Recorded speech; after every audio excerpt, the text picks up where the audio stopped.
Biasakan selalu bersedekah. Mudah setiap hari. Wallahu fi auni abdi ma kana abdu fi auni akhi. Allah menolong hambanya selama hamba itu menolong saudaranya. Kapan Allah nolong kita? Jawabannya kapan kita menolong saudara kita. Lakukan terus menerus. Karena Allah kirim 2 malaikat khusus setiap hari. Dan spesial hanya untuk memperhatikan kita bersedekah apa tidak. Allah ma'ati muntikan halaman. Begitu melihat orang bersedekah, malaikat langsung berdoa, ya Allah gantikan, tambahkan segera rezeki untuknya. Tapi yang pelit, wa'ati musikan tarapa, segerakan, mudahkan kesulitan baginya. Mudah tapi sulit. Kemudahan dalam sulit itu jadi datangnya begitu cepat pada dia, bahkan disegerakan gara-gara bakhil. Orang kalau hadir majelis ilmu dan orang kalau hadir acara Isra Mi'raj ataupun maulid ataupun hal-hal yang lainnya, itu bagaikan pahalanya seperti orang yang naik ke atas gunung dan orang yang hanya mengambil pasir. Mana lebih sulit? Naik ke atas gunung ataupun hanya mengambil pasir? Naik ke atas gunung.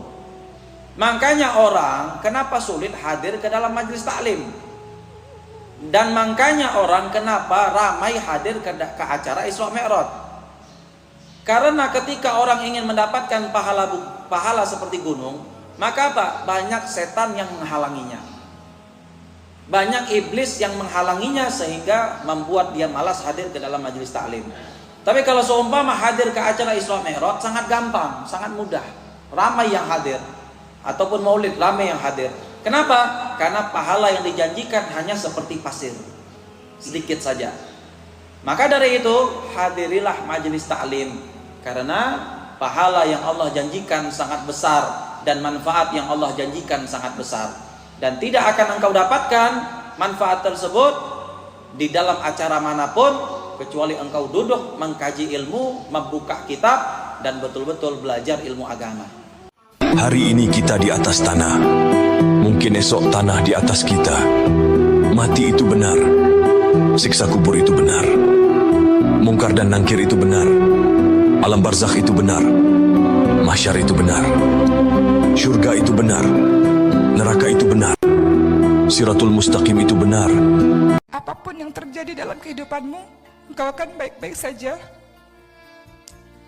Tetap melangkah sampai kata Allah berhenti. Kapan sih berhentinya? Nanti ketika pertama kali kau menjejakkan kakimu ke surga Allah, itu saat engkau berhenti dan beristighfar. Janganlah, berhati-hatilah kamu dari dosa ghibah, mengumpat, bergosip, sebab itu lebih berdosa, lebih dahsyat daripada perzinaan. Menggosipkan orang Islam itu lebih dahsyat daripada 30 perzinaan dalam Islam. Orang-orang yang udah bikin dosa banyak, jangan putus asa dari rahmat Allah Subhanahu wa taala. Innallaha yaghfiru dzunuba jami'a. Allah ngampunin semua dosa. Cuma emang lebih gampang berurusan sama Allah daripada berurusan sama manusia. Itu kalau urusan sama Allah ya sebentaran taubat udah selesai. Tapi urusan sama manusia udah panjang. Setahun diingat, 2 tahun diingat, 5 tahun diingat, 10 tahun diingat. Maafin orang, kamu dimaafin oleh Allah Subhanahu wa taala. Maklumin orang, kamu dimaklumi oleh Allah Subhanahu wa taala. Banyak di hari kiamat orang menjerit, andaikan dulu saya mandul di dunia. Berharap dirinya mandul di dunia. Kenapa? Nyesal sebab anaknya jadi musuh, istrinya jadi musuh, suaminya jadi musuh. Tahu gak? Ada orang udah dikubur 20 tahun 20 tahun di kuburan, masih ngejerit dalam kuburannya gara-gara nggak nyuruh anaknya pakai kerudung. Berapa banyak orang di kuburannya itu pagi dan sore dikirimin dosa buka-bukaan aurat yang dilakukan oleh kaum wanitanya, yang dulu dia nggak nasehatin mereka, dan dia merestui bahkan mensupport kegiatan mereka dalam buka-bukaan aurat tersebut. Jangan sampai kita menjadi orang tersebut.